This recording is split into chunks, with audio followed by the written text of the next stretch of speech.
Pride and Prejudice by Jane Austen. Chapter 28. Every object in the next day's journey was new and interesting to Elizabeth, and her spirits were in a state of enjoyment, for she had seen her sister looking so well as to banish all fear for her health, and the prospect of her northern tour was a constant source of delight. When they left the high road for the lane to Hunsford, every eye was in search of the parsonage, and every turning expected to bring it in view. The palings of Rosings Park was their boundary on one side. Elizabeth smiled at the recollection of all that she had heard of its inhabitants. At length the parsonage was discernible. The garden sloping to the road, the house standing in it, the green pales and the laurel hedge, everything declared they were arriving. Mr. Collins and Charlotte appeared at the door, and the carriage stopped at the small gate which led by a short gravel walk to the house, amidst the nods and smiles of the whole party. In a moment they were all out of the chaise, rejoicing at the sight of each other. Mrs. Collins welcomed her friend with the liveliest pleasure, and Elizabeth was more and more satisfied with coming when she found herself so affectionately received. She saw instantly that her cousin's manners were not altered by his marriage. His formal civility was just what it had been, and he detained her some minutes at the gate to hear and satisfy his inquiries after all her family. They were then, with no other delay than his pointing out the neatness of the entrance, taken into the house, and as soon as they were in the parlour, he welcomed them a second time, with ostentatious formality, to his humble abode, and punctually repeated all his wife's offers of refreshment. Elizabeth was prepared to see him in his glory, and she could not help fancying that in displaying the good proportion of the room, its aspect and its furniture, he addressed himself particularly to her, as if wishing to make her feel what she had lost in refusing him. But though everything seemed neat and comfortable, she was not able to gratify him by any sigh of repentance, and rather looked with wonder at her friend that she could have so cheerful an air with such a companion. When Mr. Collins said anything of which his wife might reasonably be ashamed, which certainly was not seldom, she involuntarily turned her eye on Charlotte. Once or twice she could discern a faint blush, but in general Charlotte wisely did not hear. After sitting long enough to admire every article of furniture in the room, from the sideboard to the fender, to give an account of their journey and of all that had happened in London, Mr. Collins invited them to take a stroll in the garden, which was large and well laid out, and to the cultivation of which he attended himself. To work in this garden was one of his most respectable pleasures, and Elizabeth admired the command of countenance with which Charlotte talked of the healthfulness of the exercise, and owned she encouraged it as much as possible.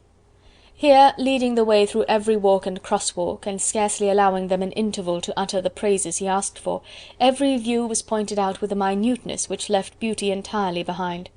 He could number the fields in every direction, and could tell how many trees there were in the most distant clump. But of all the views which his garden, or which the country or kingdom could boast, none were to be compared with the prospect of Rosings, afforded by an opening in the trees that bordered the park nearly opposite the front of his house. It was a handsome modern building, well situated on rising ground. From his garden Mr. Collins would have led them round his two meadows, but the ladies, not having shoes to encounter the remains of a white frost, turned back, and while Sir William accompanied him, Charlotte took her sister and friend over the house, extremely well pleased probably to have the opportunity of showing it without her husband's help. It was rather small, but well built and convenient, and everything was fitted up and arranged with a neatness and consistency of which Elizabeth gave Charlotte all the credit.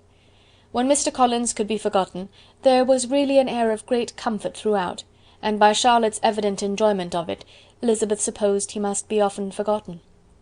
She had already learnt that Lady Catherine was still in the country.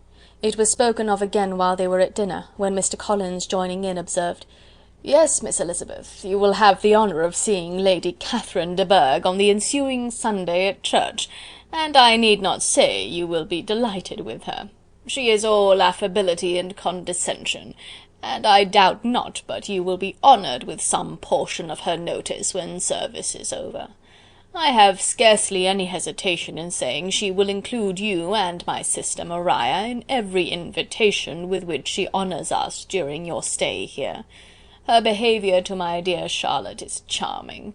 We dine at Rosings twice every week, and are never allowed to walk home. Her ladyship's carriage is regularly ordered for us. I should say one of her ladyship's carriages, for she has several."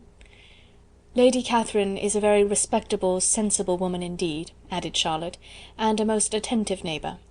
"Very true, my dear, that is exactly what I say. She is the sort of woman whom one cannot regard with too much deference."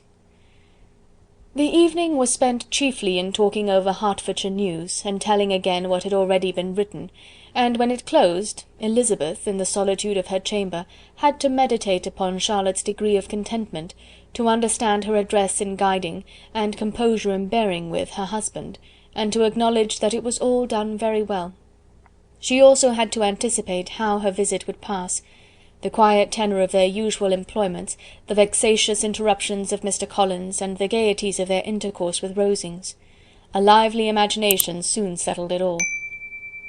About the middle of the next day, as she was in her room getting ready for a walk, a sudden noise below seemed to speak the whole house in confusion, and after listening a moment, she heard somebody running upstairs in a violent hurry, and calling loudly after her.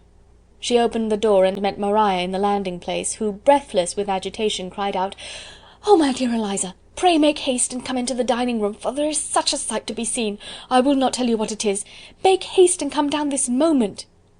Elizabeth asked questions in vain.